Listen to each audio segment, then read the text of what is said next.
and carrying them out. So Jesus promises us that the burden, the yoke that he gives us is easy and light, and that whenever we follow his commands, that he carries them out, or that he's able to carry them out and working in for his greater glory, that he does something in us that allows us to find joy. And to be honest, in my experience, it's not been like a whole lot of that. There's been a whole lot of difficulties and struggles in that for myself personally, but also for all of you. And I see that and I know that. And this is not an easy process. And so this quote put in perspective for me of, am I truly working for the greater glory of God? Or do I simply just like want to do what I think everybody wants me to do, or what I think people necessarily expect of me? Or am I simply focused on the task that he has set before me? And so we're going to walk through the outline of like how we came to the decision of moving to a unified office. So first we'll start with where it all started. So Beacons of Light, and where we started as a family of parishes. And then we'll go to where are we now, so kind of taking a status check about where we are at currently in our family of parishes. And where are we going?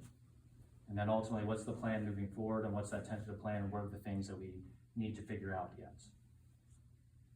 So how did we get here? So first, Beacons of Light. So obviously, beginning in July, we began with what was originally Northwest 7 family of parishes, now St. Joseph Pillar of Families parishes.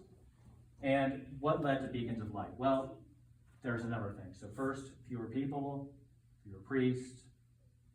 So obviously the fewer people thing isn't as much of an issue up north. So that's one thing that maybe doesn't affect us, but overall, mass attendance has dropped, especially since COVID. Fewer priests, even though we are ordaining a lot of priests, all things considered in our archdiocese. So for example, we're ordaining about 7 a year for the past few years. And compared to like Chicago, which has about 3 million Catholics, they only ordain 3 or 4. We have about 500,000 Catholics and we're ordaining 7. So in that regard, we're doing pretty darn good. But at the same time, it's not the same as the 14 to 20 people we were ordaining each and every year in the 60s, 70s. And so that is certainly a reality that we're entering into right now. Fewer resources, so just that means money, that means the ability to simply provide all the things we typically have been able to provide in the past. So institutions are aging, buildings are aging, all those things factor into that. And other factors out of our control. So what I mean by that is basically the archdiocese. None of us necessarily chose to stick all these parishes together. I can't even say if this is exactly the way, like the family I would put together in one way or another. But the fact is that we are. And the Archbishop and the Archdiocese put these families of parishes together, assigned the priest, and organized it in this way. And that's out of our control. People have tried to get that changed, and it has been met with a hard no in every case I've heard of. And that being the case, there's either so it's like we can either wallow in that fact that this is where it's at, or we can look at the opportunities that we have that presented to us. And we can see that the Lord can work in a situation that we may not even think is ideal. Now, I think there's a lot of things that can be really, really good about this. So, so new opportunities, a new model for parish priest, 1 pastor and multiple vicars. So one of the nice things about that is not so much for me, because obviously that puts a lot on my shoulders. But at the same time, that allows the vicars to be more with all of you, to do a lot of the fun stuff that priests want to do, to allow them to have that day, and then for the hardest decisions to follow on me, which then allows me to be the bad guy and allows the other 3 priests to be the ones who are liked and celebrated, and that's actually a good thing. And also just the fact that not every priest is ordained to be a pastor. This kind of helps us to avoid the situation in which I could even say that for myself, like after 2 years as a priest, I was made pastor of Holy Angels. And that's like not exactly ideal. So now with this new model where we have fewer pastors, more vicars, priests like Father Aaron and Father Reckers are now going to get the opportunity to be a vicar for 6 years before at least 6 years before they have to take on a pastorship, before they take on a parish. And so that allows them more time to just simply be a priest. And then also this allows us to pool people, talents, and resources. It allows us to bring all those things together, which is great about each of our respective parishes, and to really pour into that. And then also, it's an opportunity for us to break out of our kind of comfort zone. You know, I will never forget that one of my theology teachers pointed out to us one time in class that whenever you're comfortable, you're not growing. And that being the case, if we're comfortable, we're not growing, and the Lord wants us to consistently grow throughout our lives. There's an opportunity here for us to grow and to fulfill what the commission that the Lord gave to us in Matthew 28, to go make disciples of all nations. And that requires us to make hard decisions. That requires us to do things that will enable us to, instead of just simply maintaining what we've always had, instead we can bring things together, bring people together, and we can begin training them to be missionary disciples. To not simply fill functionary roles, but instead to actually go out to the world and carry the gospel. To bring the gospel to others. Like, that's the entire goal. Because that's one thing, as I was looking and came to this decision, it was ultimately, there was a level of practicality, but that practicality is ordered towards ultimately fulfilling the Great Commission. Because as I was looking at just the family of parishes, I was like, I feel overwhelmed with all the tasks that inevitably fall on me. That every single decision needs to come directly through me and all these other things. And so that's why I made Jill as the director of administration. Jill Heitmeyer, who's the business manager at Holy Angels. Then it's also why passing off to George Schultes, current business manager at St. Michael and St. Peter and Paul, facilities manager. He's the park manager for 30 years. He knows how to handle facilities. That was his job. And so he has a great ability in that realm to help us to know how to best manage all of those things, because Jill can't fulfill that traditional business manager role of being human resources, finances, communications, and facilities, all of that. And then third, like with Jody Blendauer, there's just this one thing that I noted, that she always had my back. And she's always ready to move forward, and she's one of those people who's consistently ready to galvanize and gather people around her. She has 30 small group leaders leading youth ministry here at Sacred Heart. She knows how to train people, she knows how to motivate people, she knows how to get them behind the gospel. And that's why I made her director of evangelization. We have a number of great people in that role, but she's really good at galvanizing, really good, and really understands that relational ministry is the way forward. And so in that, entrusting them to that, then it also became a point of practicality. I couldn't expect each of them to fill those 3 roles and then still continue to fulfill their current roles. They can't help me out in that way and still continue to do their roles. And that requires that, one, either we're going to have to add more people to the payroll just to fill those gaps, or we can bring everybody together because we have enough people to fill those gaps. We have the people that can make that structure underneath each one of them work, so that those people can then take on more specified roles. And so then also originally wherever I got, so that's one of those things about those opportunities that we have. Originally we talked with pastoral councils twice about the location of a parish office. I first got here because I didn't want this to be a super big shock. I want it to be known from the very beginning that this was the goal. There's one thing that I learned from my time at Petersburg when we brought together parish offices, that even though people knew that would, like, people didn't necessarily know that was going to happen. Now, some people may still been caught off guard, but it was mentioned in pastoral councils, mentioned in bulletin articles on numerous occasions. And I told other priests, staff, and parishioners that one office was the goal for those different meetings.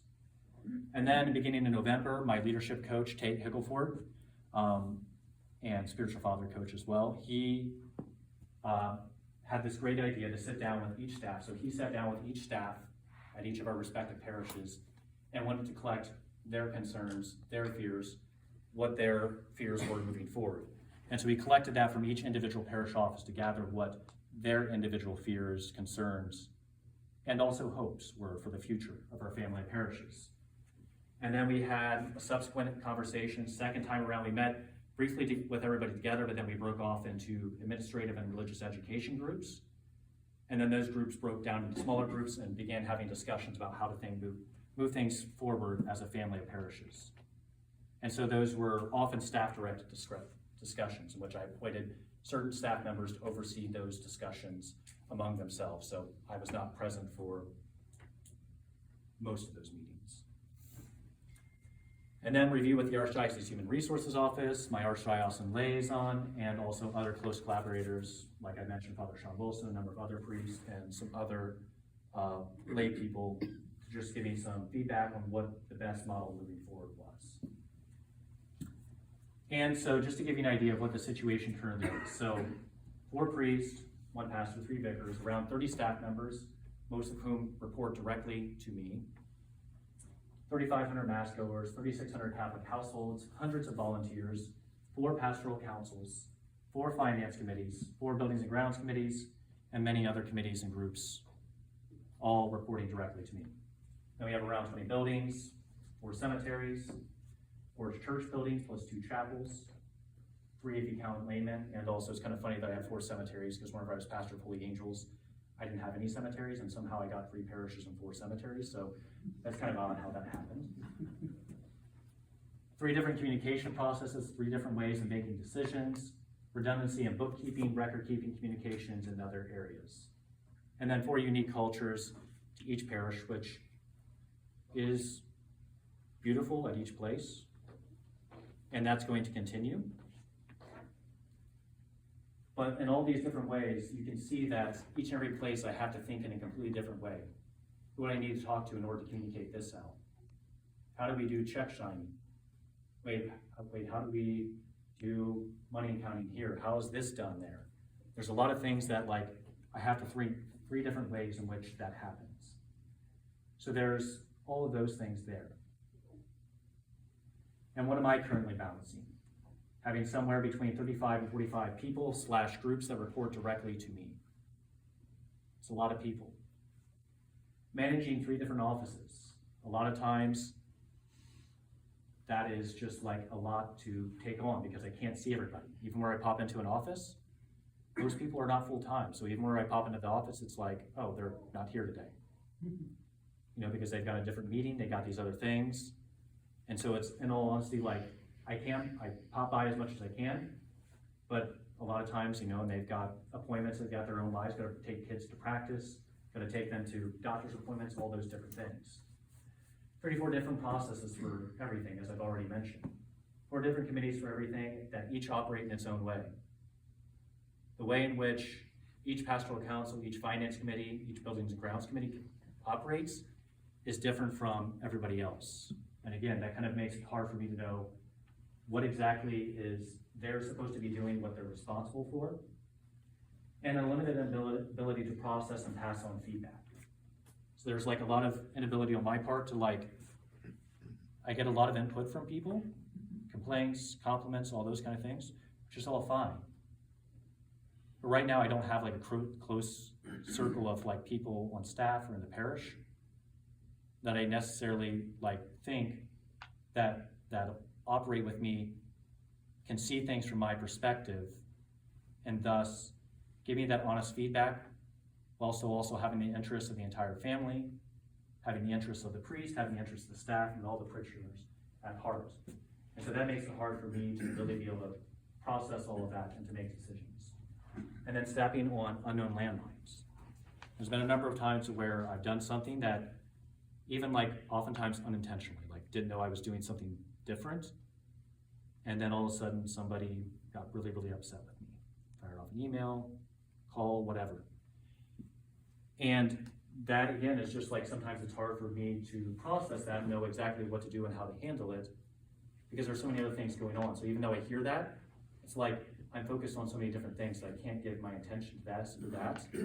And so I'm just like thrown in a million different directions.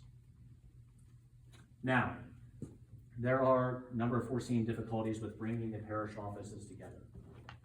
And I acknowledge that there's going to be a lot of difficulties with that. Like I mentioned earlier, I merged offices at Petersburg parishes. Me and Father Sean did that. And it was difficult, learned a lot of lessons from that.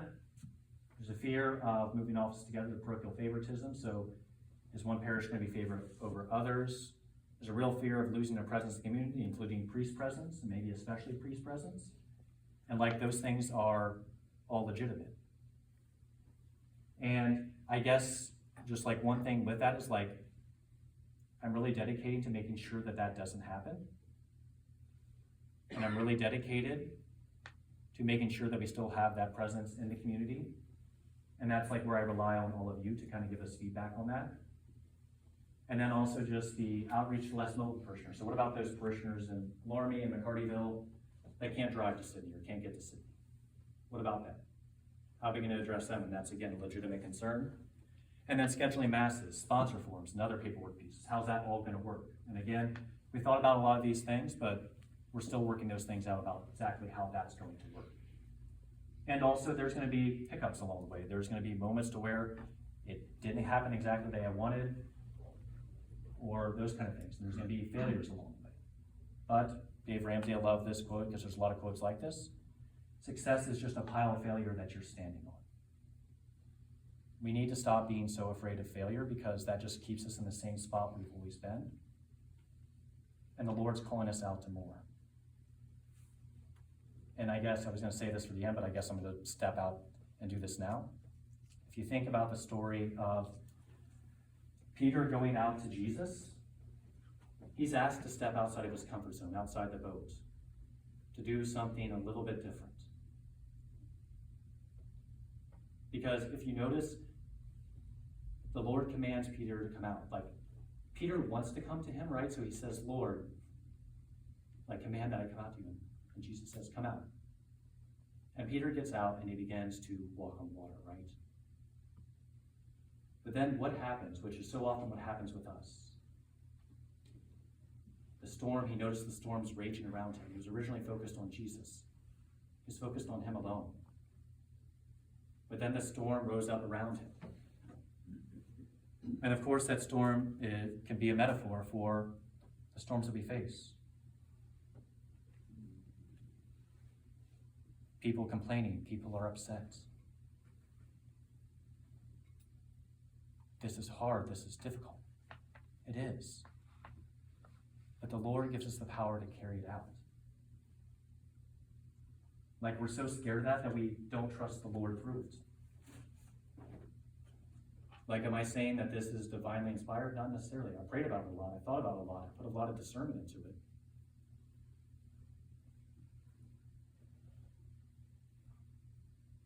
But also, I know that the Lord's going to take care of us. He's taken care of our parishes for the past 150 years. He isn't going to stop now. And my guess is your parishes have probably experienced a lot worse than me. And I think it's really important for us to remember that. Like, I have laid no claim that I have the perfect plan. But I do claim that I've really, really thought about this. I do claim that I think the Lord's calling us out to more. Because I think whenever we reflect and we sit upon just like more time, take it slow, and there's always legitimacy in that. But whenever we thought about something and really discerned something and really rolling something out well, like, there are times where we move forward and we figure it out as we go. Doesn't mean that we don't adjust things. It doesn't mean that we don't learn. It doesn't mean that I don't budge a little bit on different things.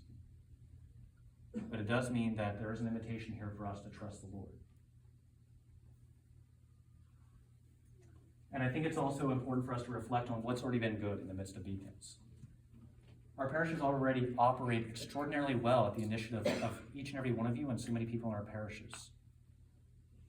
I show up to Mass, and pretty much for about every Mass, there's somebody who's setting up for me, takes care of all of that. There's people who take care of the buildings and grounds in different ways, volunteers, staff. There are people who give their time to teach CCD at all of our parishes, who give their time as small group leaders. Like, these parishes operate well at the initiative of parishioners that are already operating on their campus sites, and that's not going to change. We are going to continue to have religious education at each of our respective parishes, as long as people are willing to step up and take on those roles. That's going to happen. And also, people have noted they've really appreciated our priestly presence at sporting events and community gatherings. It's been something that, again and again, people have just appreciated seeing in the community. And I think that's, again, one of those benefits of getting outside of our respective, comfort zone. Like, Pope Francis has hit against priests being prisoners of their office a number of times.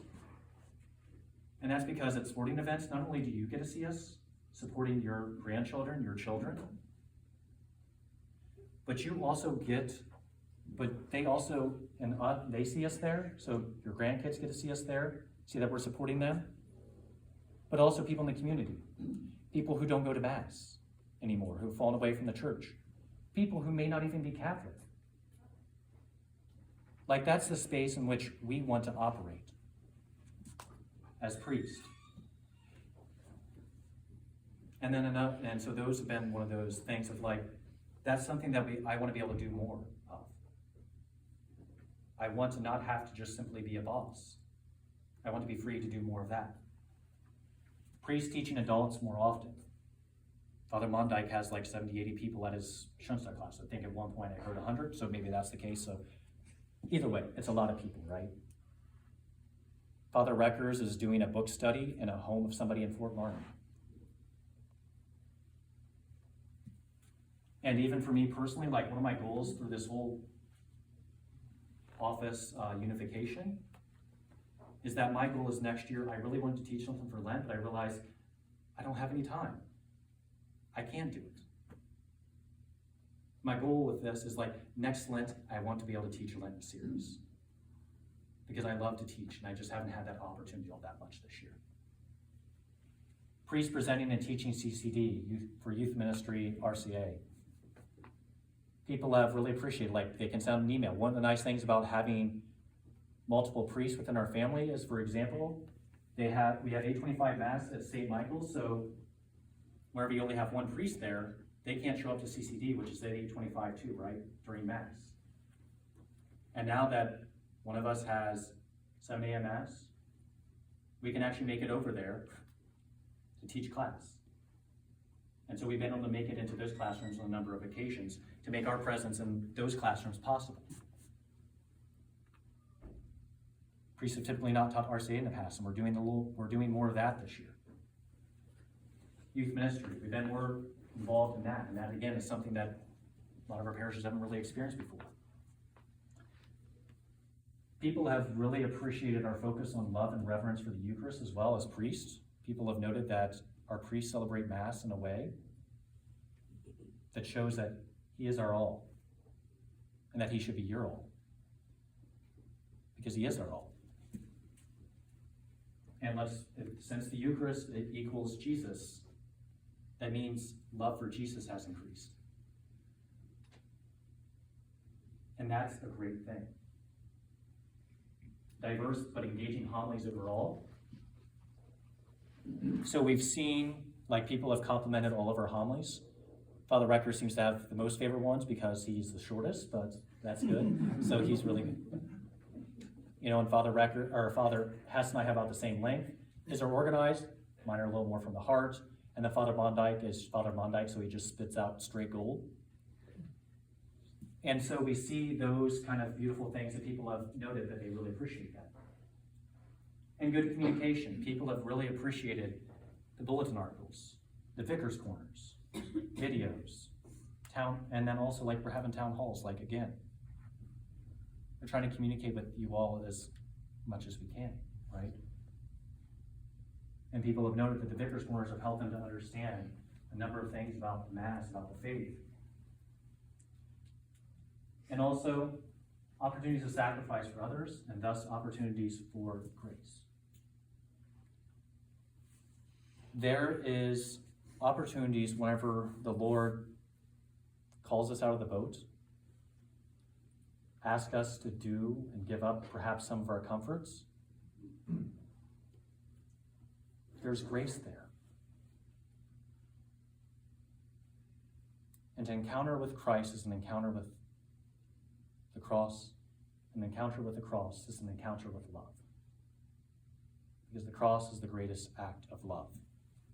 And so, again, and I'm going to listen to all of that, and I know this is painful, it's difficult, it's hard. At the same time, the Lord provides grace for us in that. And he will give us the opportunities to offer that up. You know, as my mom always reminded me again and again, offer it up. I heard that a lot as a kid. And my mom is one tough woman, which Father Aaron can tell you because she grew up in our area. She scares me. Yeah, that's what I said. Yeah, a number of seminarians are like, I love your mom, but your mom kind of scares me. I'm like, I know. And then here's a quote from my homeboy: when you bring order into your life, your time will multiply, and then you'll be able to give God more glory by working more in his service.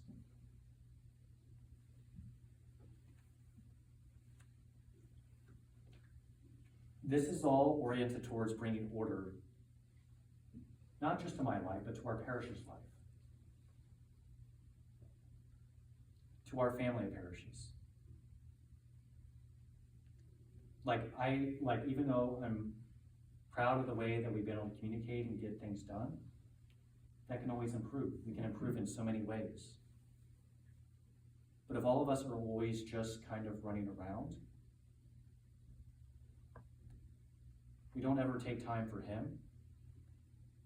We don't take time to simply focus on what's absolutely necessary.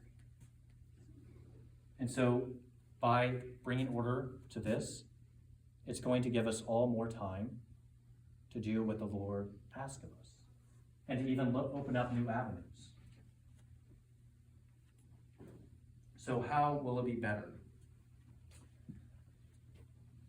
Well, there's going to be less time running around to just run around.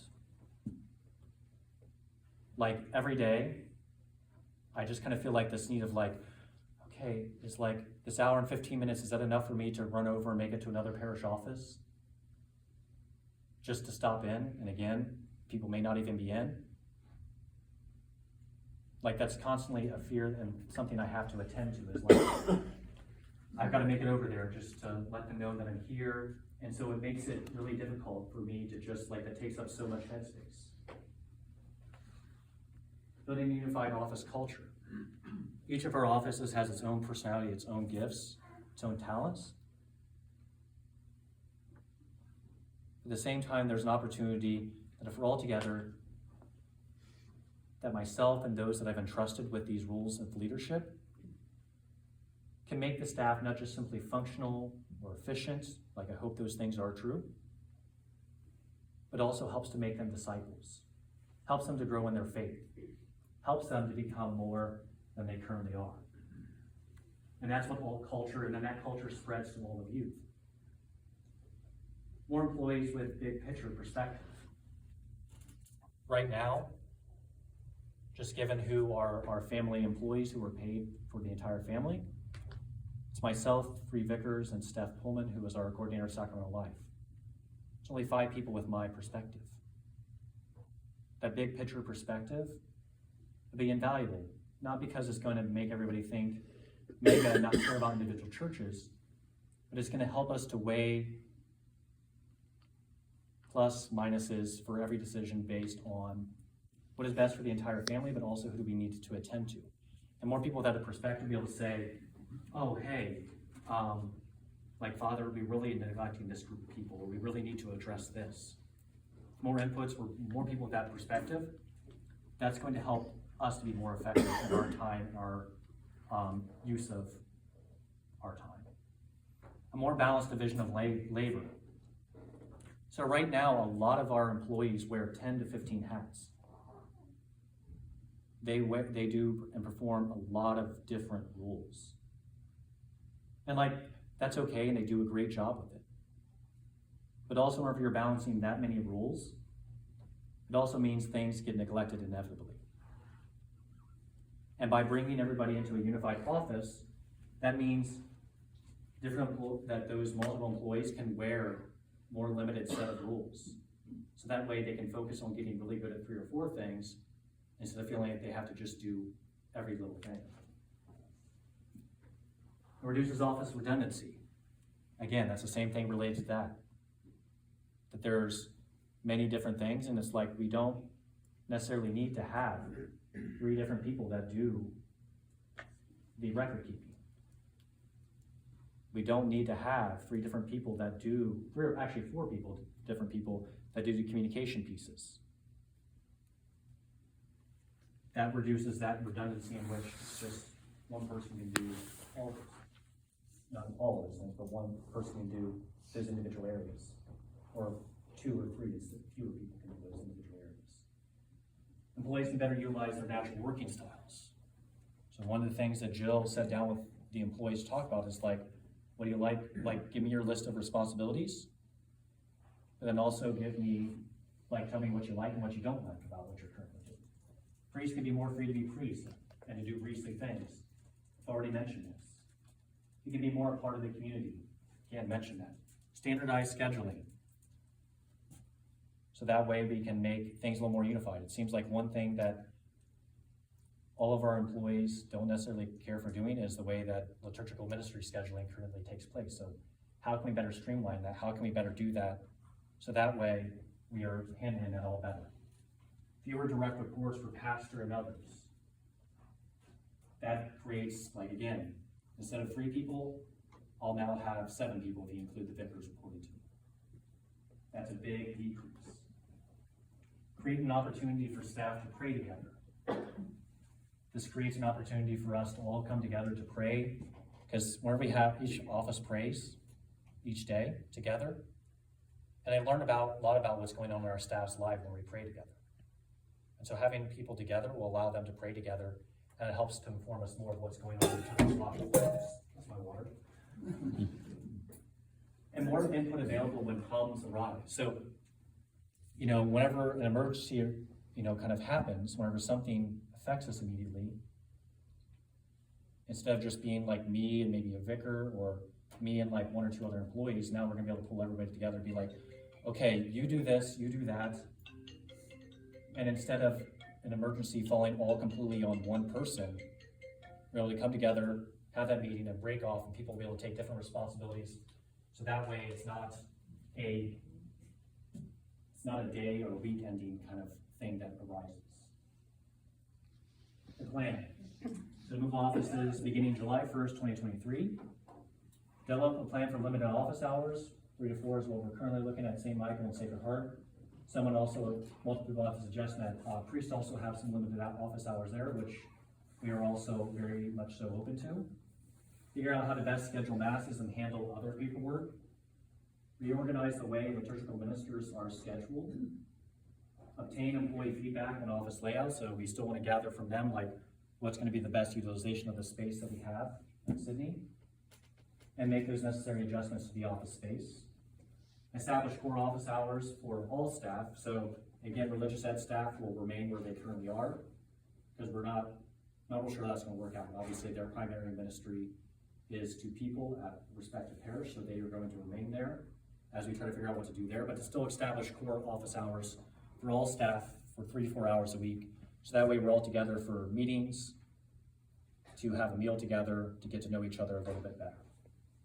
And work to develop a reporting structure for religious education as well. So Jody Blendauer taking over as Director of Evangelization at the beginning of that, but since she's just beginning and Jill's been in her position, or been in that position for a little bit longer, we're still working through that, and it'll take longer than administration.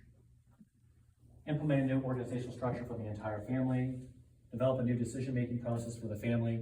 So right now, like, how decisions are made is not entirely clear. And that's like one thing that I realized even in my time with Holy Angels, like I should have been more clear about exactly how decisions are made, because I was still trying to figure that out. But my experience of taking on the family parishes is like, we need to develop what that structure looks like, how those decisions are made, and then we can ultimately come, and then that way we can be transparent about how those things happen, or more transparent about how those things happen. Implement a family pastoral council, organize individual parish finance committees and buildings and grounds committees to fill similar roles, develop a leadership team and refine the vision for St. Joseph Pillar of Families parishes, and consistently evaluate priest presence in each community. So something that, yeah, again, all this is, I want to be able to receive feedback more efficiently, and also receiving it from people that are around me, that know me and have my best interests at heart. So that's like leadership team, pastoral council, staff. So like, for example, right now, does it work on that screen? You know, like pastoral councils at 3 of our parishes is not published in the bulletin. I would like to change that, so that way people know who they can go to.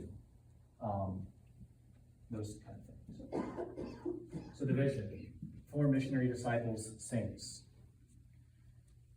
And I know the question is always going to be, well, how is this doing it? And it's, well, this is doing that because, again, in freeing up our people's time, they're going to be able to focus more on being disciples, on serving the parishes.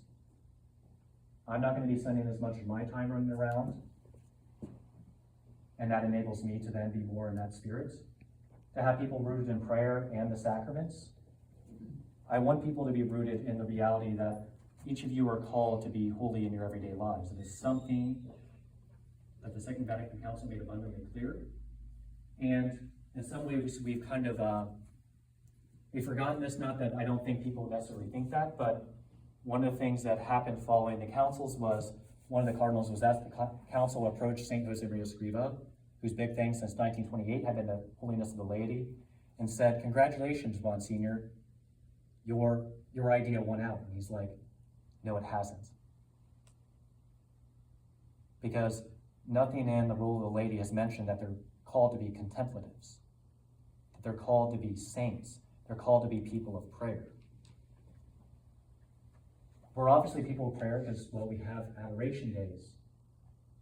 But prayer is always something that we can enter more deeply into. And one of the things I want to be able to do is to instruct people in deeper prayer.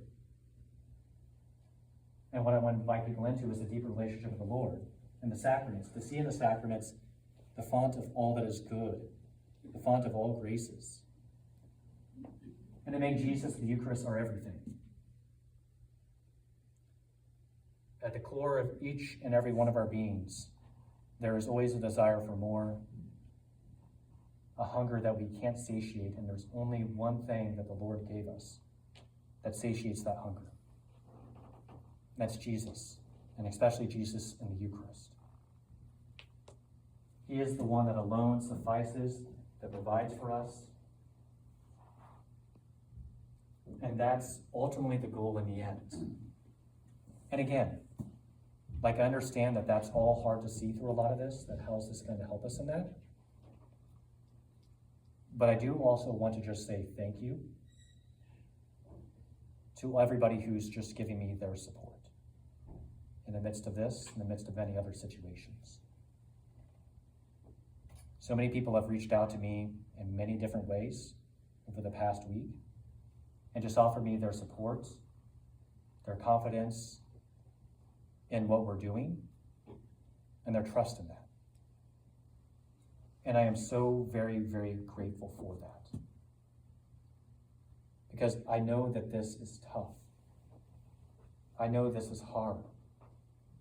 I know it's a lot. But I'm also asking you to trust me. Being named pastor does mean that I've been given a grace to lead. Doesn't mean I lead perfectly. Doesn't mean I don't make mistakes. Doesn't mean I'm perfect.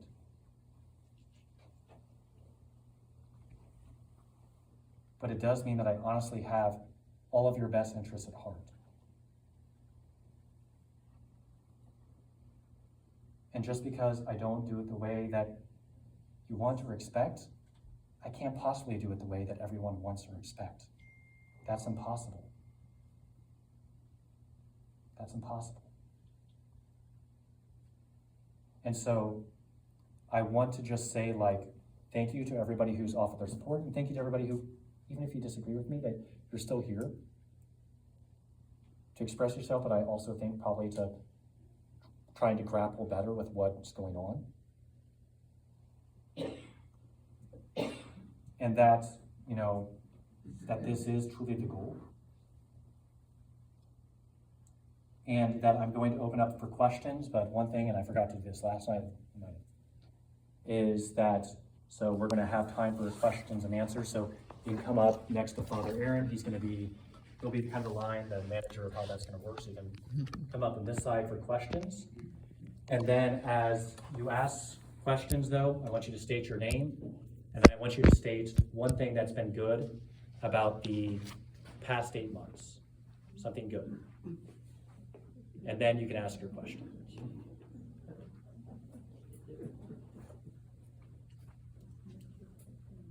I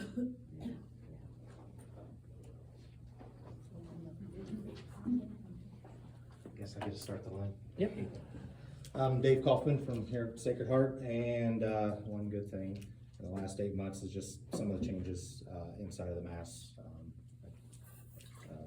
particularly the Eucharist. So, I guess I got one question and a couple comments. So ultimately, this decision to put the administrative piece under one roof, I mean, is this ultimately your decision, or is this really what the diocese wanted all along, and we're just now getting to that point? So it's a both and there. So there is a parameter and the guidance for beacons of light. So guideline, something that we have to, I don't know exactly, is that the right wording for that? I'm not sure. Yeah. Yes. Anyways, but one of the things, the goals, I guess you would say, is to have a unified family office is one of the things that is stated in, the goals for beacons of light. So that's a yes, but also that's my decision on doing that. So it's a both and. It's eventually got to be the goal. Okay. So I imagine there's some other guidelines that eventually they want us to be. Have to. Yeah. So I mean, so for example, director of administration, like that's director of evangelization. Those are both guidelines there.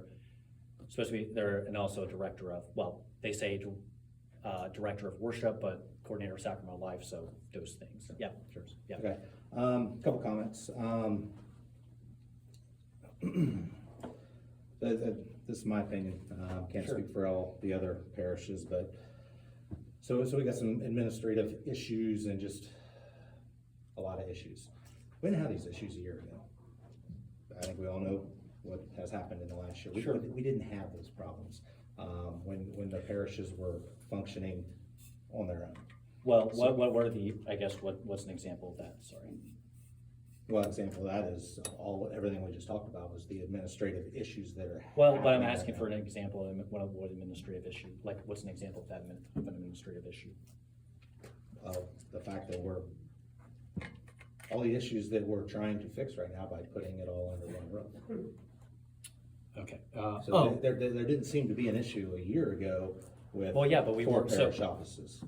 So, Well, yeah, but that was whenever we were under 3 pastors, right? So now it's one right, pastor. so hear me out. Yeah. So there wasn't a problem.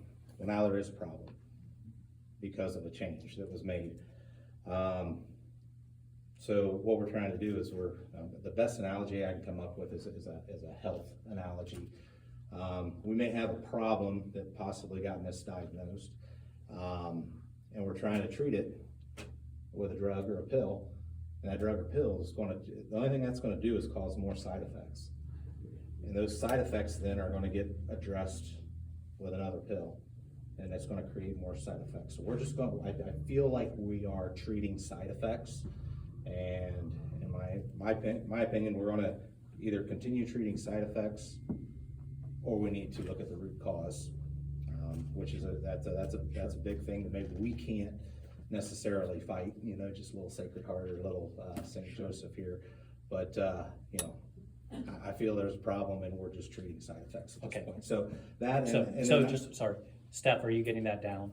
Okay, thank you. So, sorry. Okay. So Nope. Steph, Yep, so no yeah, problem. so I just wanna make sure that, somebody's taking those down. Yep, So- no problem. And then the only other comment I have is, as far as the vocations being down, I think you said in the 50s and 60s, obviously a lot more than there is now. Sure. I think some or maybe all of the issues are just the fact of the parishes becoming bigger parishes. Back then, there were a lot more parishes and they were smaller and we got more vocations. As we get bigger, we get less vocations.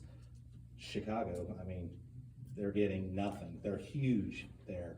They're getting nothing. We're small here. We're bringing out vocations here Sure. locally. As we continue to try to bring these parishes together into one, what I feel is going to be, ultimately, we're gonna be one parish. Now we've just become a bigger parish again, and vocations aren't gonna go up when we do that. They're gonna go down. So, just an opinion. I just thought I had to get that off my chest. Sure, that's fair. So, so I guess in response to the first comment is like, so I'm not necessarily gonna say that you're wrong, so, but I mean, like, I don't think that that's the correct way. I would actually view this more, I wanna use a different analogy and say that it's perhaps, you can say, well, we can compare it to marriage.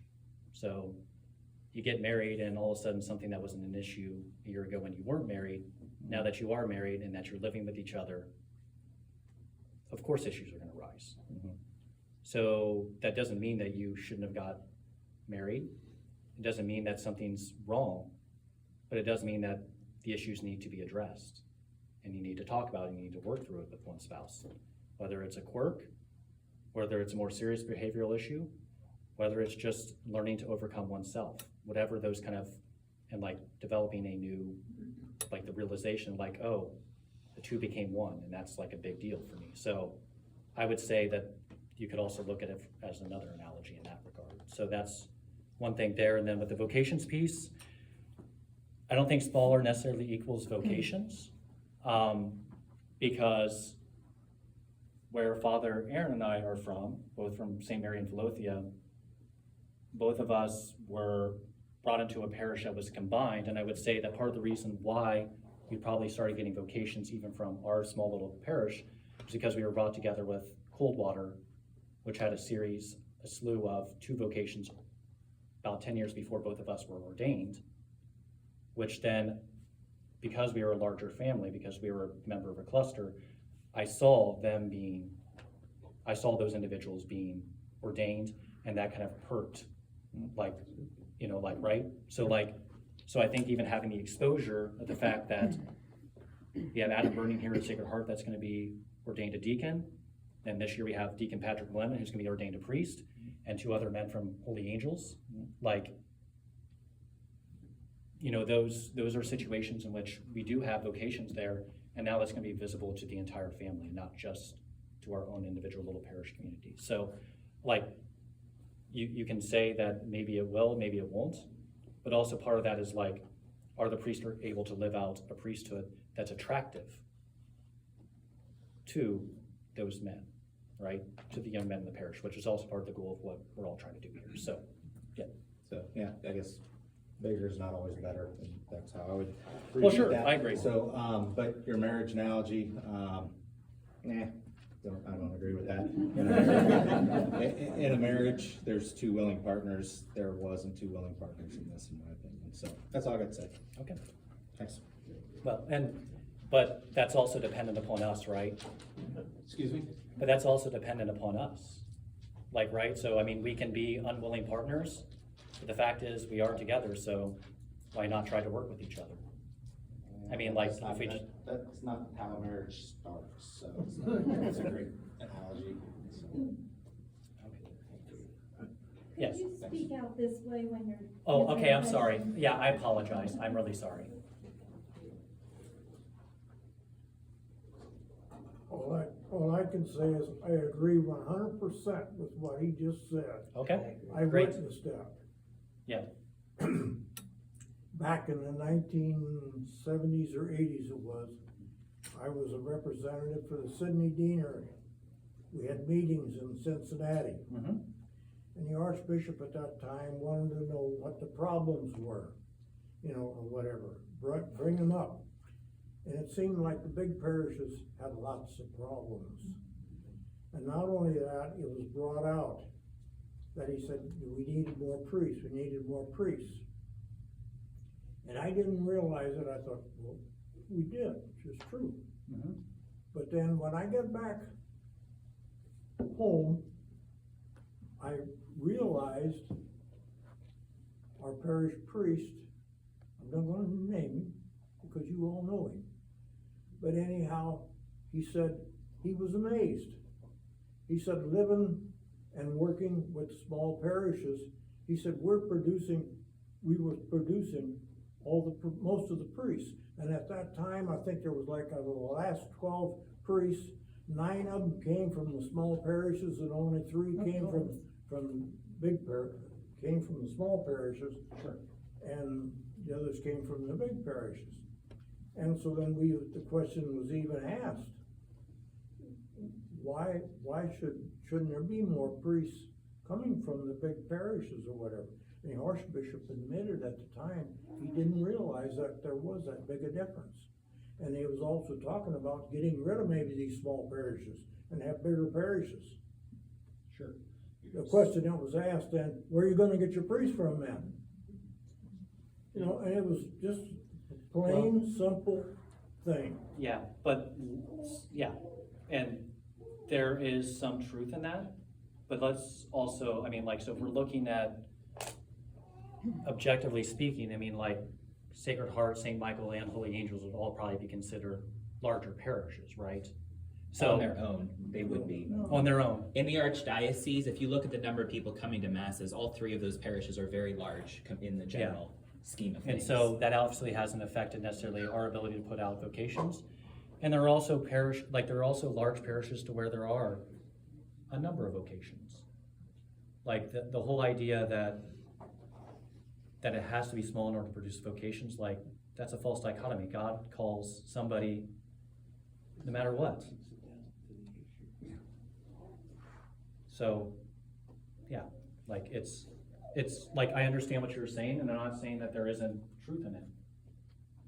At the same time and time again, the Lord has called men from all states, whether they're from a small community, whether they're from a city. He calls farm boys and city slickers alike. And we can't forget that. And some of my good friends are the city slickers that went to the biggest Catholic high schools in Cincinnati, and the biggest parishes in Cincinnati. And they're still extraordinarily good priests. And so I think that forcing that dichotomy is just not fair. I mean, if I'm in the grand scheme of things, like, I understand what you're saying, but also like, just because it's an issue doesn't mean that it isn't an issue that can be addressed or solved. So, yeah.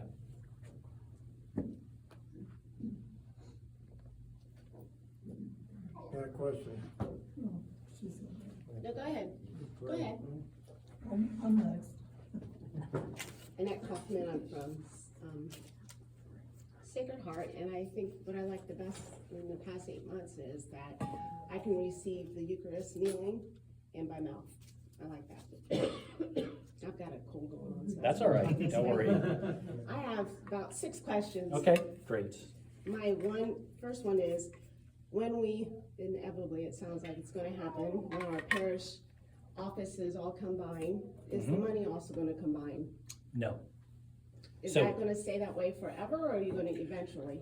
Well, combine so the question is whenever the parish offices come together, does that mean the money is combined? The answer to that is no. You cannot mingle funds. So legally speaking, I cannot take from one parish and give to another. I am not able to do that.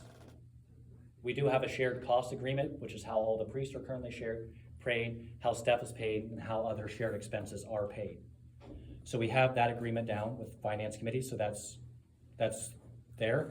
And then eventually will finances come together. Whenever we become one canonical parishes, so whenever everything becomes one parish, then that will be, then the finances come together at that time. When do you foresee us become? We are supposed to become a single, we're supposed to become a single parish by July 1st of 2027. Is that the right year? Yeah. July 1st of 2027. So my guess is probably you're talking 2026 or 2027 for us, would be my guess. Maybe 2025 if things work out well, but so I don't really foresee that because that's not really on the radar yet, because there's a lot of things that go into that. So. Okay, well, that brings up another question. When we do become one big parish, for a lot of people that I've talked to, one of the big issues is the Holy Angels school. Sure. You know, none of our kids went there. Sure. We never went there, now we're gonna be forced to pay for their finances. Mm-hmm. So, yeah, and so that's a legitimate concern, again. So like, want to say that I foresee that, and I understand that, and that's why myself, Jill Heitmeyer, Jill Schultze, who's from here, have worked really hard to kind of figure out how to rein in costs, how to help them raise more money, so that way it can become more self-sustaining by the time we get there. So we're working on that particular issue, so we're addressing that as time goes on. And that is a concern for me as well. And so I guess I don't necessarily have an answer of how we're going to address that issue as we get there, but we're not there yet. So the answer to that is I'm working in little ways to try and address that issue right now, but over time, we'll work through that issue as well. Is that something that you'll address the parishioners to? I mean, to let us know what's happening? Yes, well, I have to. Okay. Yeah. I guess I'll move on to the next one. So if we combine all of our offices, what building in Sydney are we gonna use?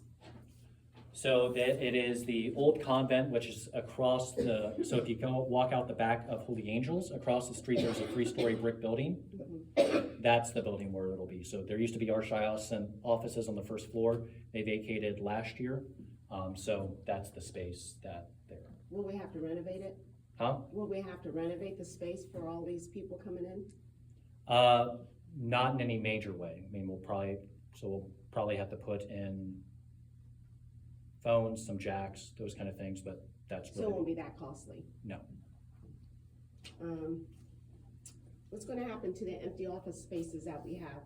I mean, right now you're saying only 3 or 4 hours a week someone will be present. Mm-hmm. I mean, this office, I'm terrible at time, but I would say it's been here for only 10, 15 years maybe. Sure. Well, What are we gonna do with it? You're gonna just let it lay empty? so religious ed staff's still in there, right? Okay, So they're still utilizing that space. So religious ed staff will still be over there.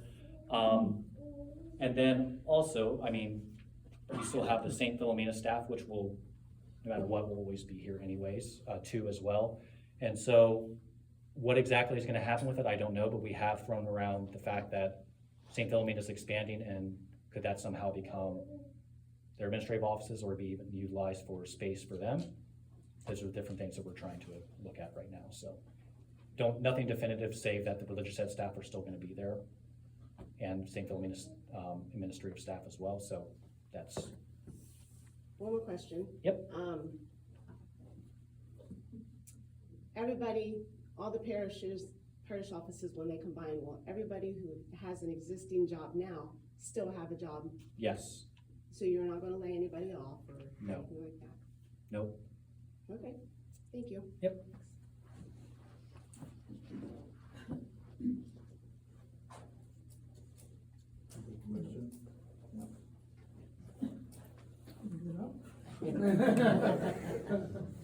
Do all. So if it's easier, if you wanna just go ahead. Yeah, you can From go there, right and there. then if you guys want, I'll know you guys. Her questions answer some of my questions. Okay.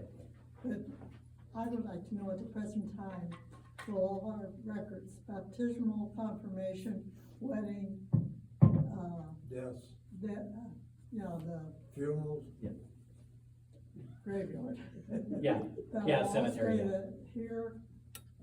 That's So- Sacred Heart, I mean. I'm not real sure exactly what we're gonna do with the cemetery ones. We'll have to have some sort of copy of records, but those records will all be kept at the Holy Angels office because that's where everybody will be working out of. And we'll have access Gabriel Soft gives us access to where all those are kept. So the cemetery, our cemetery, if I die, my records of dying. Well, so the record books will be stored at Holy Angels, but each record book will still be separate. So your death, baptisms, everything will still be recorded as happening at Sacred Heart, St. Michael, Saints Peter and Paul, irrespective of But that. if somebody wants to know, they say, oh, well, she's from Sacred Heart, let's go there. No? It's over at Sydney. Huh? Well, yeah, but that's where the offices are gonna be open, and also, again, we're gonna try to figure out a way to make sure that those records are accessible from everywhere. So on Gabriel Soft, that's possible, because we have Okay. a lot of those baptismal records kept in there already, so. In other words, each parish will still have their own separate record. Correct. Okay. Yep, correct. Hi, I'm Chris Eilerman, I'm from St. Michael's, and something good in the last 8, I can only do one. I'm I don't not wanna a, keep people here for all day. you I know, I'm sorry, I'm a talker. I'm not a cradle Catholic. I was a convert when I met the man of my dreams, and it's been 50 years. My faith didn't grow much. Having a family, getting a career, there's lots to do. And pandemic came. And I had to watch Mass on a computer. And it hit me. They're stealing my faith from me. So I decided I had to fight for my faith. In here, not out here, in here. And just working. I did, last year I completed the Bible in a year. If you haven't done it, do it, it's great. I've never read the Bible. It's amazing. Now I'm doing, I can never pronounce that. Catechism. Thank you, catechism in a year. I decided to become a CCD teacher. Was scared to death. I wasn't raised a Catholic. I've got big gaps in what I don't know. I finally decided to do it. Probably the best thing I ever did. It's amazing. So what was a good thing that happened? I quit listening to the devil saying, you're not worthy. You're not good enough. So I fought against him and stepped out of that comfort zone and started teaching CCD. It's amazing. It's amazing. So, back to why I'm up here. Sunday when I learned that part of St. Michael staff was going to be relocated, my initial reaction was, Chris, you gotta fight. They're taking your church from you. But after thinking and listening, understanding you're torn so many different ways, change is not always bad, and it doesn't mean they're taking my church from me. So my question is, I read that we're gonna create a family parish council. Yes. Does that mean you're taking my St. Michael family council from me? Oh, gotcha. So, sorry, did you have more of that No, question? no. Sorry. I realized I didn't elaborate on that in my presentation, I apologize. Mhm. So with implementing a family pastoral council, how that's going to work is we're going to bring together all 4 pastoral councils into one. So, but there's going to be 3 representatives from each parish. So from each parish, there will be 3 reps. And those reps will serve 3-year terms. And so there will be 3 representatives from each parish, so they will still be representing all of you. And then the other thing with that is, like, one thing that pastoral council is responsible for whenever it comes to administrative pieces is that they have to authorize, is that the right word? Authorize expenditures of $25,000 or more, and then also any kind of sales. for that particular piece there, that will not be the entire pastoral council that votes on that. So what it'll be is, so let's say if you're from St. Michael, it'll be your 3 representatives on the pastoral council from St. Michael, the head of the finance committee, and the head of the buildings and grounds committee. So if At group- St. Michael's. At St. Michael's. Thank you. Yeah, sorry. Because I was. Yeah, so it's because, My mind went to Sydney. so no, sorry. Because the goal is for each parish to still have, because you have to have your own finance committee. Well, I didn't know that. Yeah, so you, I do now. so now you know, I know. every parish needs to have a finance committee. That is a requirement of canon law.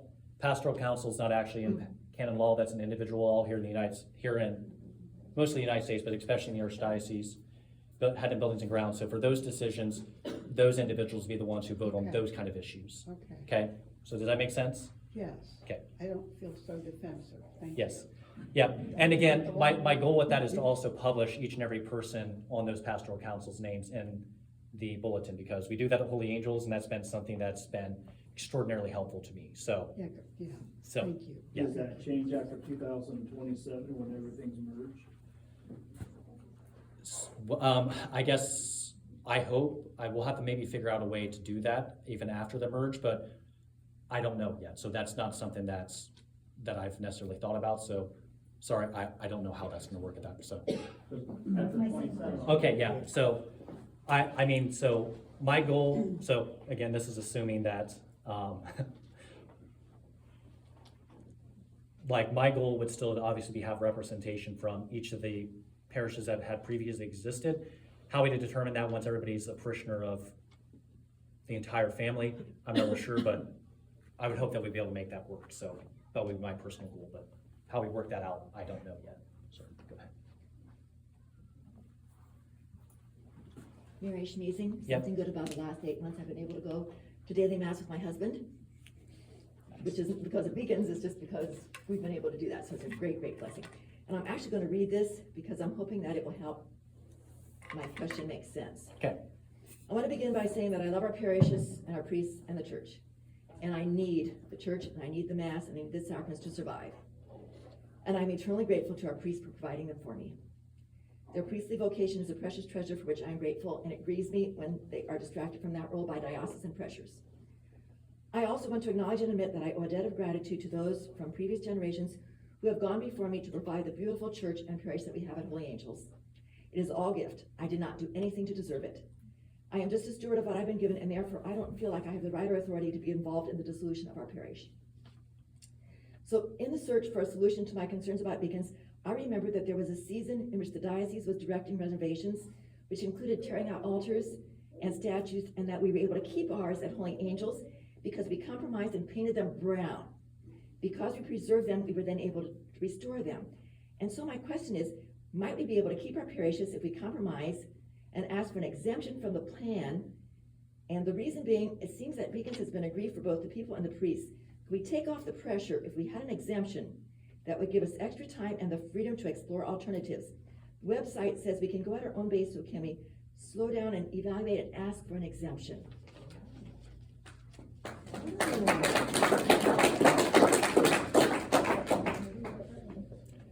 So,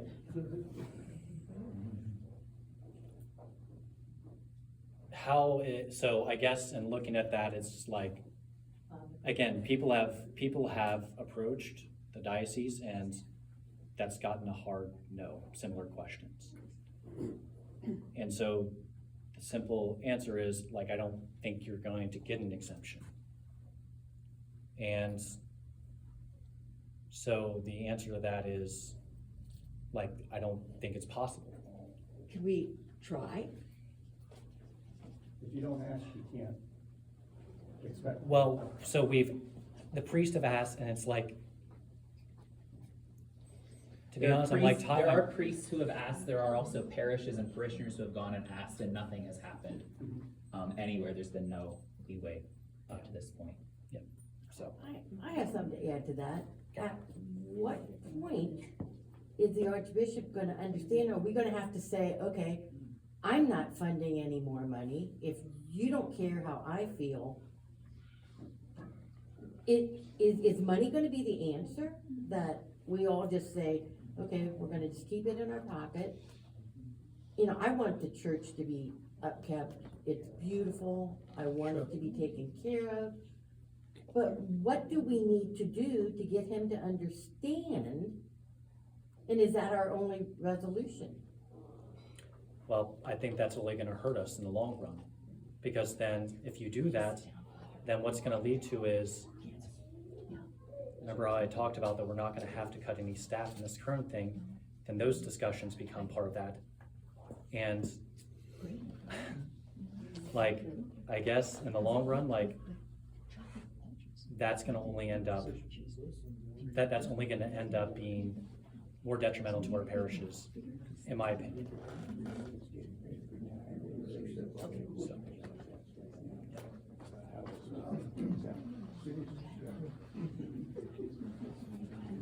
Can you repeat the question, because some of these guys aren't hearing it. Oh, I'm I s- think I forgot I'm last s- time, but. We can hear you, but we can't hear the There, question. so that you're addressing everyone. It carries that way. and Okay, I'm somebody's sorry. not hearing it. So, If you don't mind, sorry. yes, so I apologize. So you probably speak. Okay, couple things. I'm from St. Michael's, I'm Peg Lyman. Most people probably already know me. But anyways, one thing you just said. So that- wait, remember, we're starting off with one good thing about the PAC. I'm still thinking about that yet.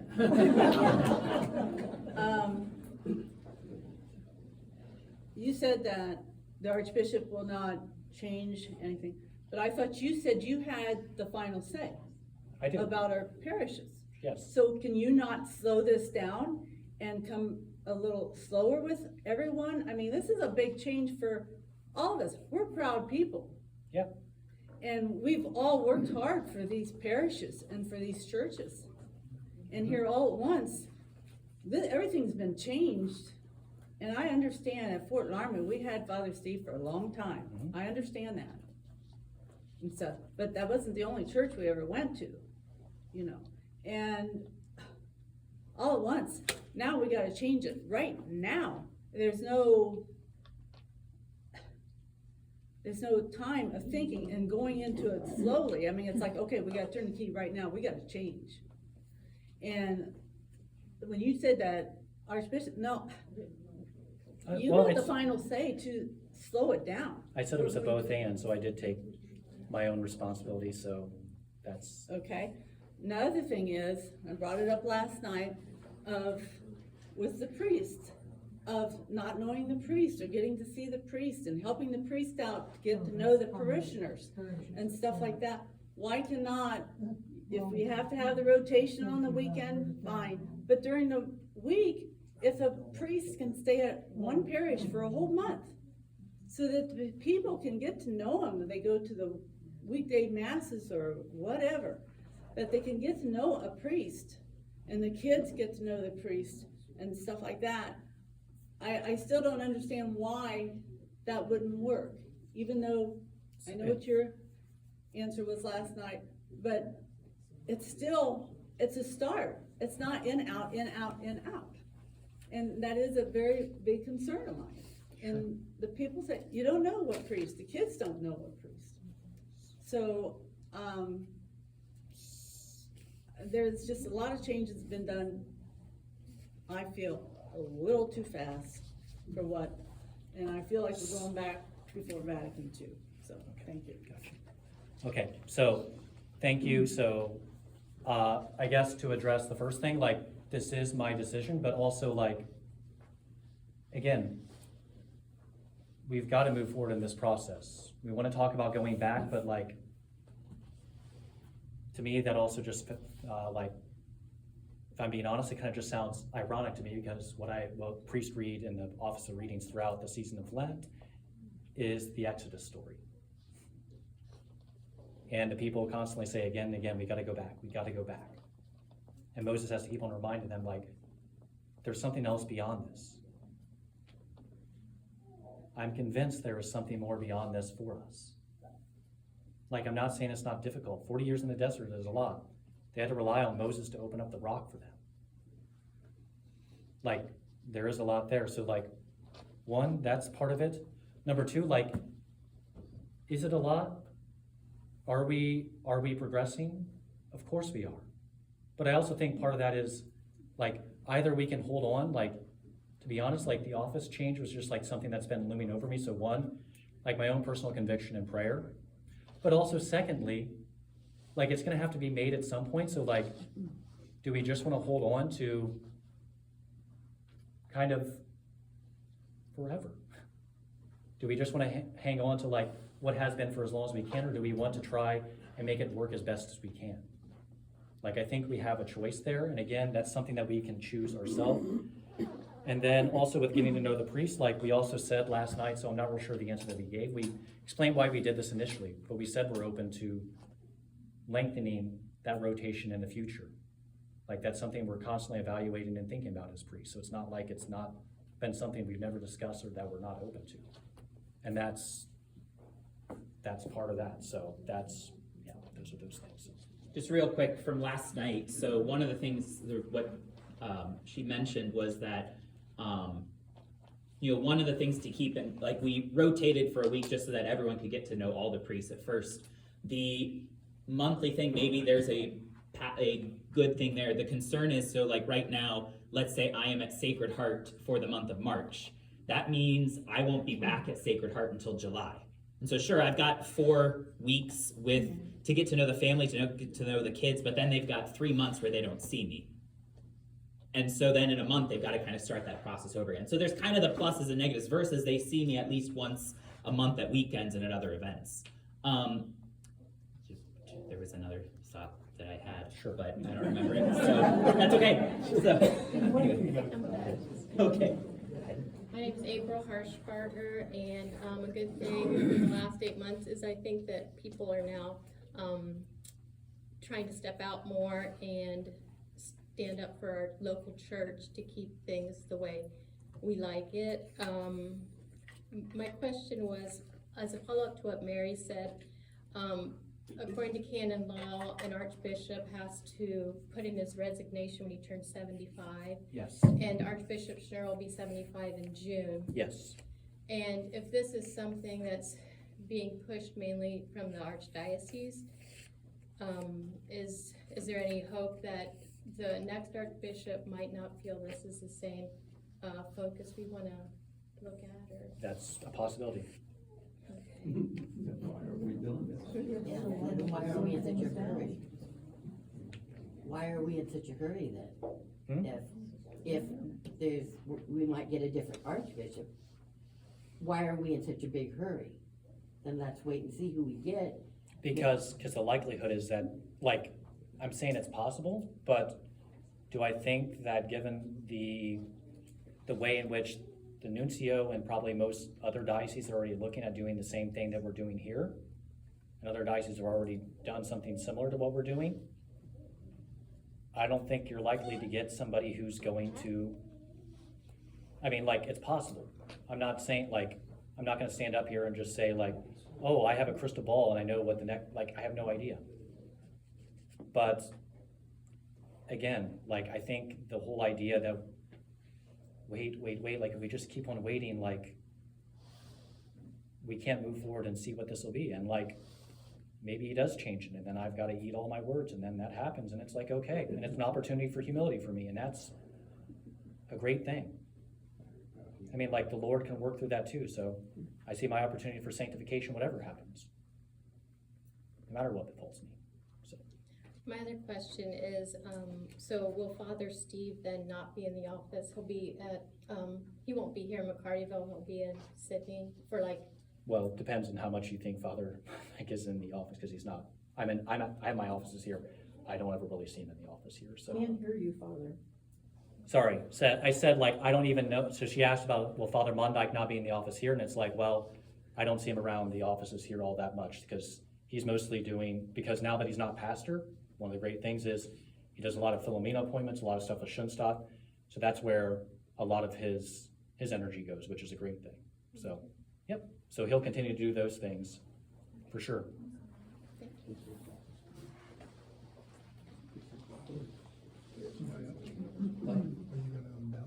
No, I think you can do that. Good morning. My name's Jim O'Leary. I'm from Holy Angels Parish. I love my parish.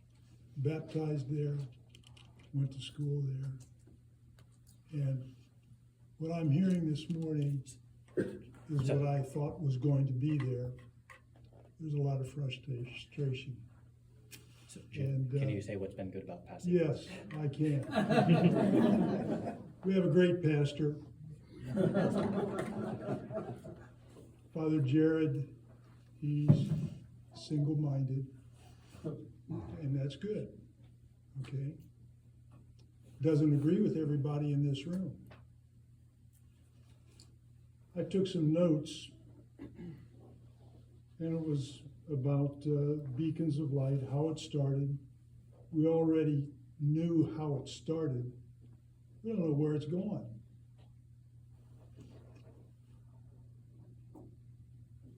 My big fear is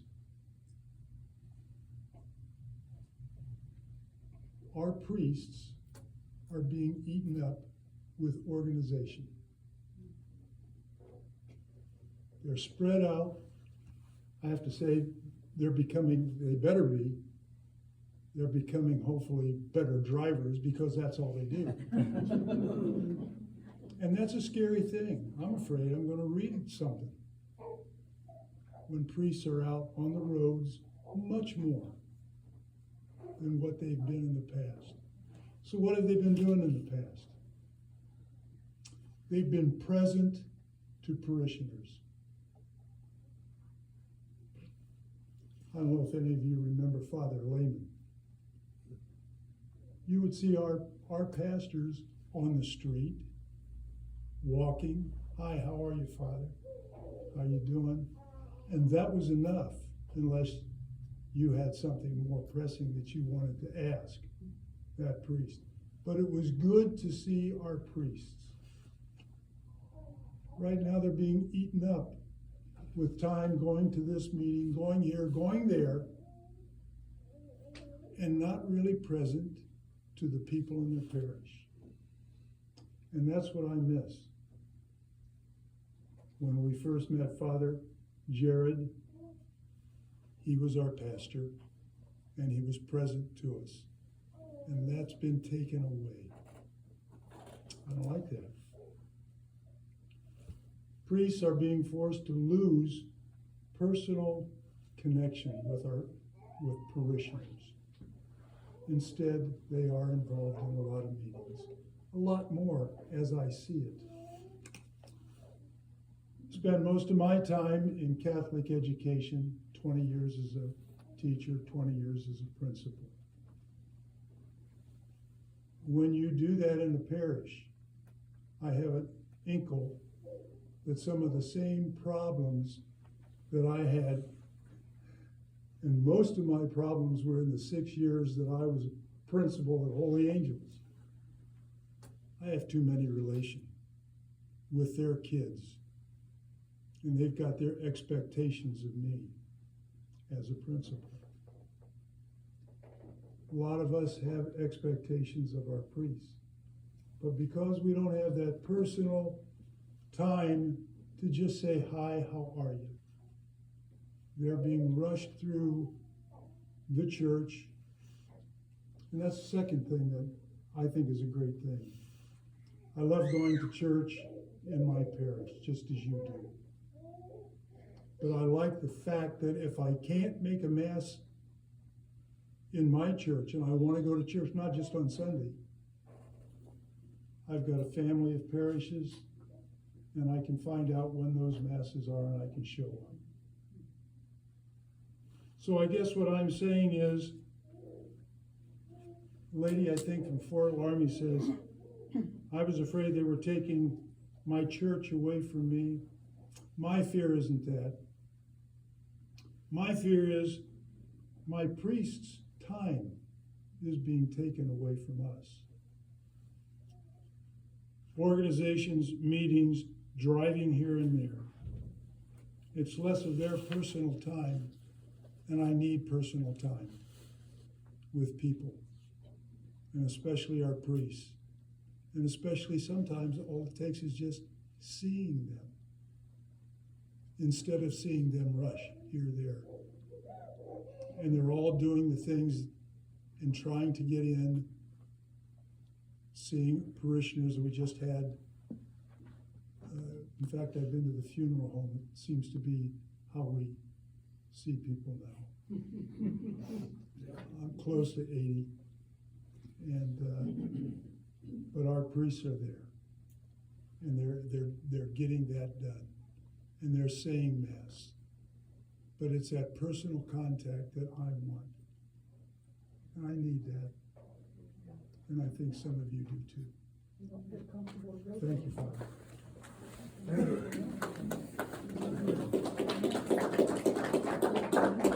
I have a question. But Yes. I'm gonna talk from here, so you speak. Yep, so sorry.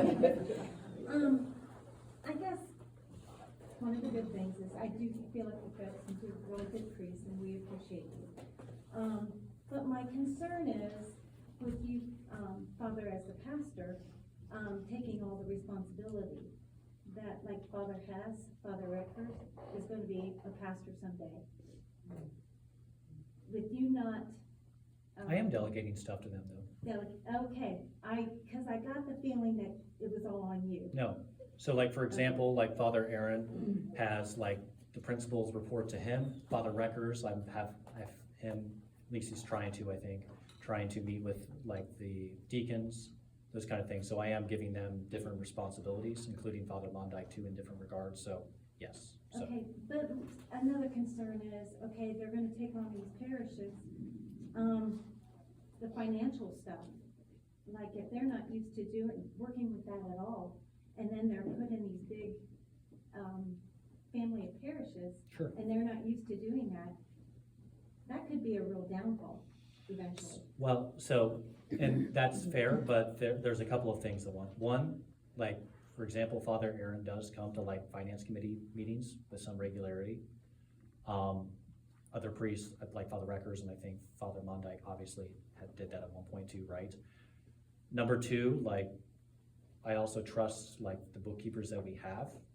And number three, anytime a priest comes into a parish or a family of parishes now, the Archdiocese does an audit within a year, 6 months of him arriving. So like, for example, whenever I got to Holy Angels, within the first 6 months, the Archdiocese finance people came in and did an audit of our controls and accounts and all those kind of things.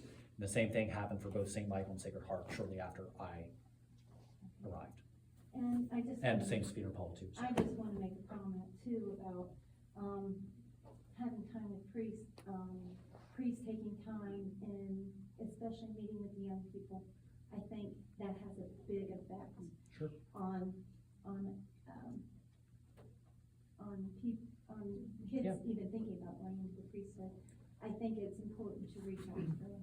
Yeah. And my fear is that you won't have enough time for that. Well, I already mentioned how we're going to CCD classes and youth ministry more than has typically been done in the past, right? Going to sporting events, so where young people are. Okay. Yeah.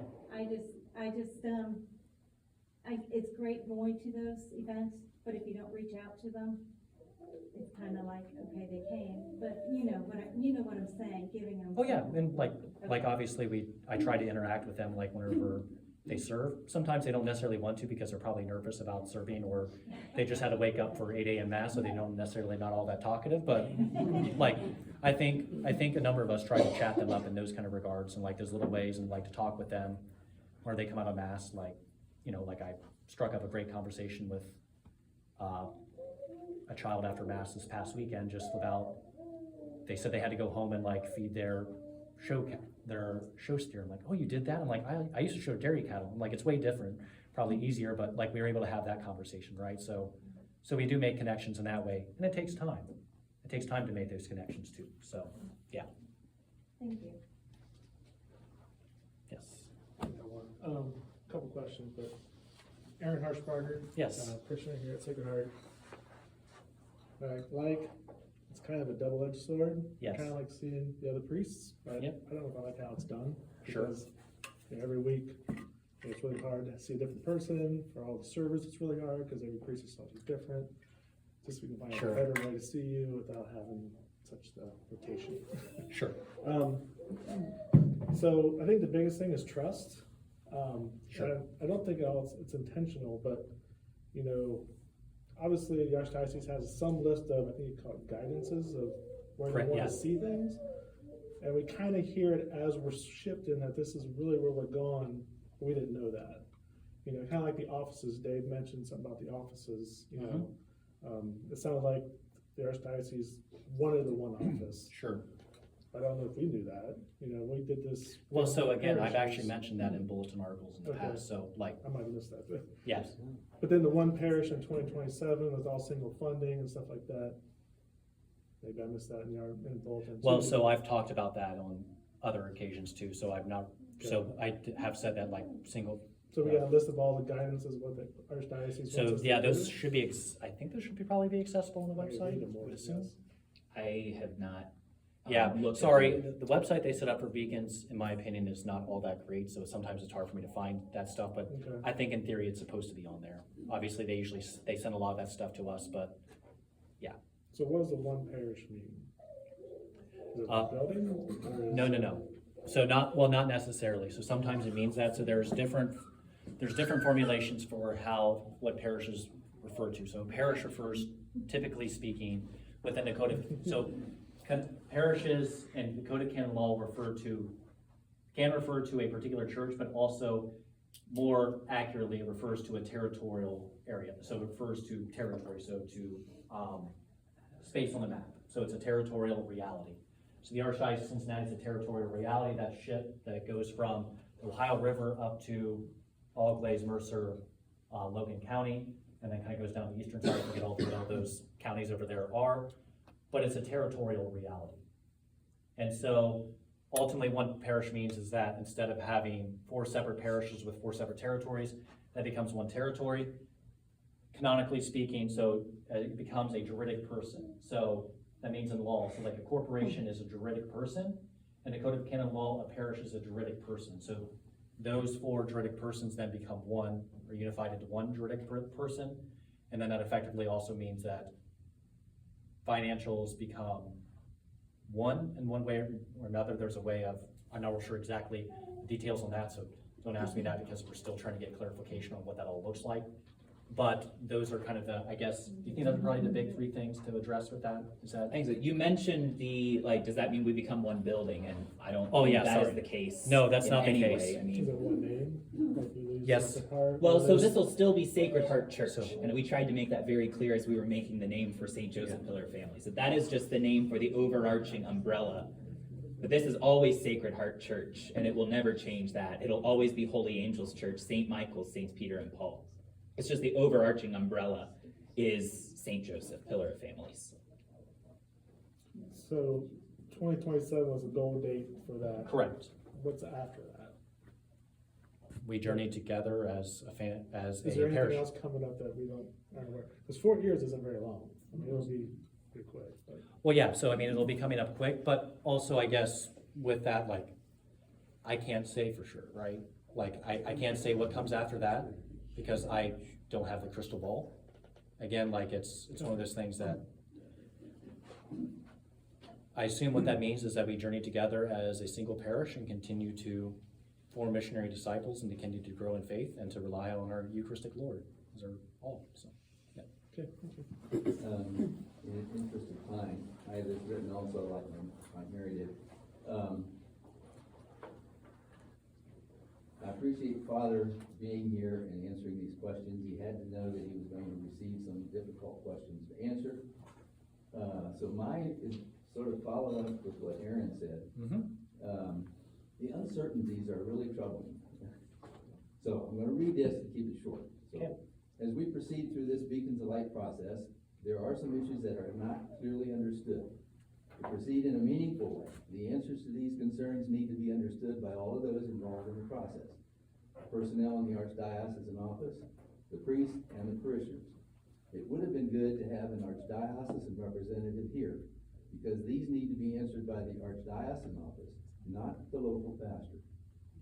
Will the family of parishes be given the option of deciding to keep each of their parishes as a canonical separate parishes as it currently exists, and agree to work together with the other parishes and the priest assigned to their family to decide how these priests can best serve the spiritual needs of the parishioners in their family of parishes. Number one. Number two, will the family of parishes have the option of keeping the financial resources of each parish separate, or will all the donations be considered a donation to the new St. Joseph Pillar of Families Parish? Has the decision to these two questions already been determined, and if so, who made them? If the decision has not been made, when will it be made, and who will be responsible to make it? Because I think those two questions are important. There's a lot of uncertainty right now. Sure. So whenever you say decision, like on whether those things happen or when those things happen. Has it already been decided that we will be one canonical parish and Sacred Heart Parish will no longer exist in 2027? Has that been made, has that decision already been Well, I mean, made? that's the end goal of the beacon. So in regards to that, that's what the end goal is. Obviously, it still exists as a direct That decision person. has been made. I mean, there's By no way putting- to discuss a decision that's already been made. If it's already determined that we're gonna be one parish, and we won't have Sacred Heart Parish, we won't have Holy Angels Parish, we won't have St. Michael Parish, why discuss it? It's already decided. And that's why I'm saying, I don't feel like, in a sense, asking the question here, because it's the Archdiocesan office that has made those decisions, and therefore you shouldn't have to answer that. They should be answering that. Has that decision been made? And if they made it, who made it? Same thing with the financial So, thing. yeah, so I mean, so in reality, like, I do think that one of the unfortunate things about this is it all does fall on me. And so they want me to carry it out, so I've got to. And like, at the end of the day, I mean, one of my desires and my pre-discovering my vocation was to be a Marine, and I still have that desire to be a good soldier. Like, right? And so what I'm saying is, like, I am going to have to unfortunately take probably all the personal responsibility for that. But at the same time, if I don't do it, then I'm also gonna be come down on, so it's like, I'm in like the ultimate no-win situation in that. But that's also because they want it to be as much as possible a collaboration. I understand that, but I'm still saying, in a war, the general makes the decision that this is going to happen here, and he tells his guys to go carry it out. We all understand that. That's why I'm understanding. You have been told to do some things. You didn't decide what things you were going to determine to do. They told you, and that's fine. And I'm not asking you to reveal all those things. That's not your role. I'm saying the archdiocesan person should be up there, and we should be asking him or her those questions. And they should be answering those questions, not you.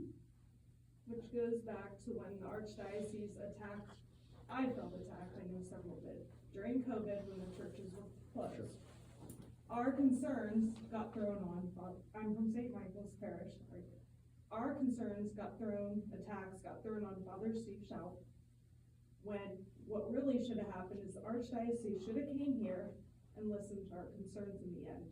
Because it isn't fair that you guys take the burden in the end, because you're not making the decision. I understand that. Well, I am making the decision. Whenever I take.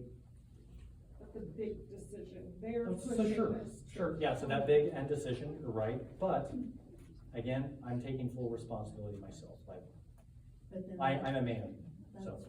kind of working on your health though, when it should be them here explaining that to us, right? I mean, we're all concerned about your health too. Yeah, you got a lot of stress on you. Yeah. You're a good person. Yeah, so, like, again, I think part of the whole thing is like, again, those things can all be discussed, but we also have, there's a lot of good that can happen, and I think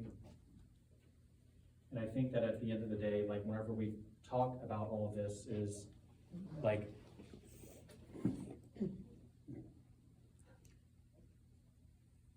sorry, was there anything else to that? Sorry, was there anything else? Otherwise, I'm kind of gonna close. You're a good guy. Read back here. Thank you. So, and I guess just one thing I also want to state is like that, I know that. I know that very much so. Again, I want to end by thanking supporters, and like supporters doesn't mean that everybody that agrees with every decision I make. Like, I think anybody who works in any sort of organization or has been a part of any group realizes that whoever's in charge, you're not gonna agree with 100% of what he does, right? Like, I know all of you are reasonable enough to realize that. So understand that whenever I say supporter, doesn't mean that somebody who's necessarily my cheerleader in every respect. What I mean by supporter is just like people that understand I'm in a difficult situation, that I am trying to do best, and I do have your best interest at heart. And so I want to say that. And then also like the Archdiocese in that same vein, like it's not the evil empire. Like it's not that. Like, do I have to agree with everything they do? Of course not. I don't. But at the same time, they've also been an immense support. Like Steve Allaire, my Archdiocesan liaison, whose son Joe was, he's a seminarian for the Archdiocese. And he just retired, and he's one who's helped me through a lot of this office stuff. And to be honest, and like last night, he even came to the town hall and took notes, so that way I could pay attention to what everybody was saying. And he took those notes, forwarded them to this morning at 5:30. So he's like working extraordinarily hard on my behalf. Like, and that's provided by the Archdiocese. Again, those financial audits I talked about, like you said, so finances are important. I've learned a lot over the past few years, but we don't know everything. And the Archdiocese actually does a great job with controls, because there were some serious embezzling issues at a couple of parishes in the early it might have been like 2010, like, so not that far in the past. And they did that, and that's like really helped to clamp down those, so that way we are not, like, that's not happening to your guys' money. And then also, like, for example, whenever it comes to like youth ministry, like Christian Aquino, who's now working for a parish in the director of evangelization role, but she has come to Holy Angels, she's come to Sacred Heart, she's come to St. Michael's to help form up the people leading those groups. So they've really come on site to help form our employees and our small group leaders and all those people helping out there to do a better job. Katie Englefield, who's an assistant director of marriage preparation, she puts on Genesis retreats, and I really do she's great. Because she's one of the few people at the Archdiocese that asked for my feedback on like how the Genesis retreat is going, like, should we do this, should we do this? And then she also provides feedback for me, like she'll always provide like, here's what everybody said about your talk, whenever I do give a talk there. And then also she came here and helped us with marriage preparation about the path forward. So like, there are a number of people there that do have your best interests at heart as well, and have made things better, at least in some regards. So I don't want us to end with like, Father Jared good, Archdiocese bad. I want us to end with a place that understands that this is an immensely hard reality we're all operating in. I understand that every situation is very, very different, but they're also trying to operate to the best of their ability. Go ahead, sorry. I can agree with that 100%. If this really is about the shortage of priests and trying to spread the faith and strengthen our faith and make things more organized and the structure of it, I can get behind that.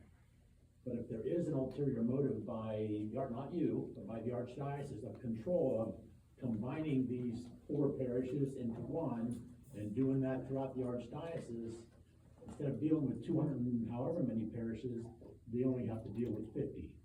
So if it's about that, then I got a huge, huge problem with it. But if it is about spreading the faith and making things more organized and the spirits of priests, so we eventually get behind that. Just one point I want to say. So I was an intern. I was a seminarian at in Cincinnati. There were 2 priests, but 1 pastor, 2 parishes.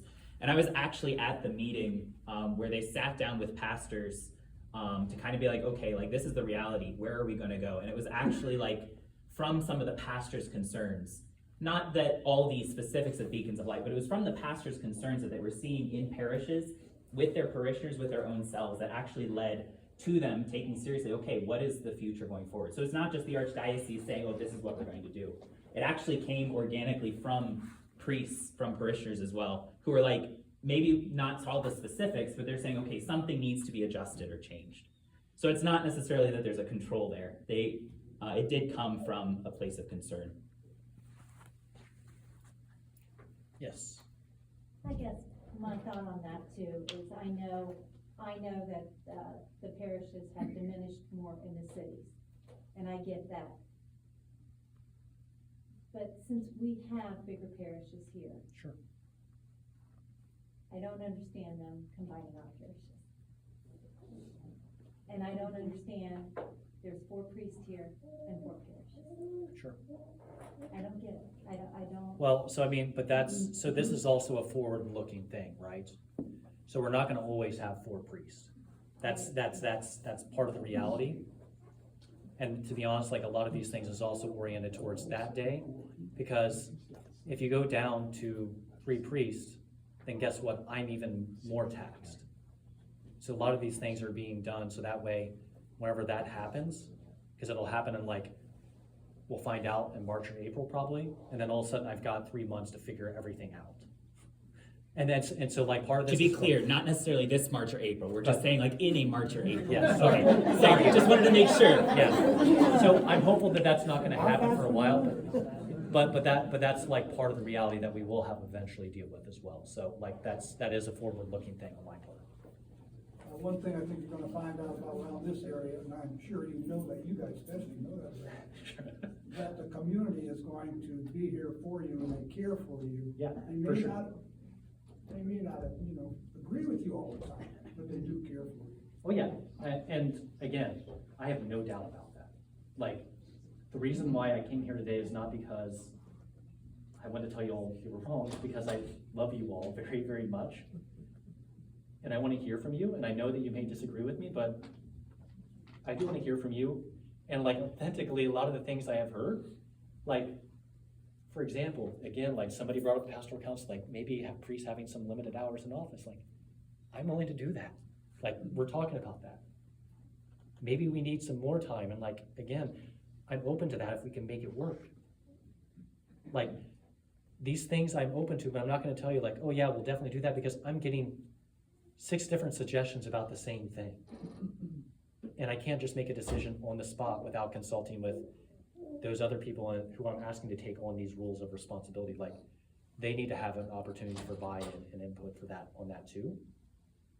And so I want you to know that my goal here was not just simply to talk at you, but the reason why I've allowed these questions to go on is because we're hearing from you. And it doesn't mean that like even necessarily I agree with all that was said either. Like, that's okay, but that's why I'm here.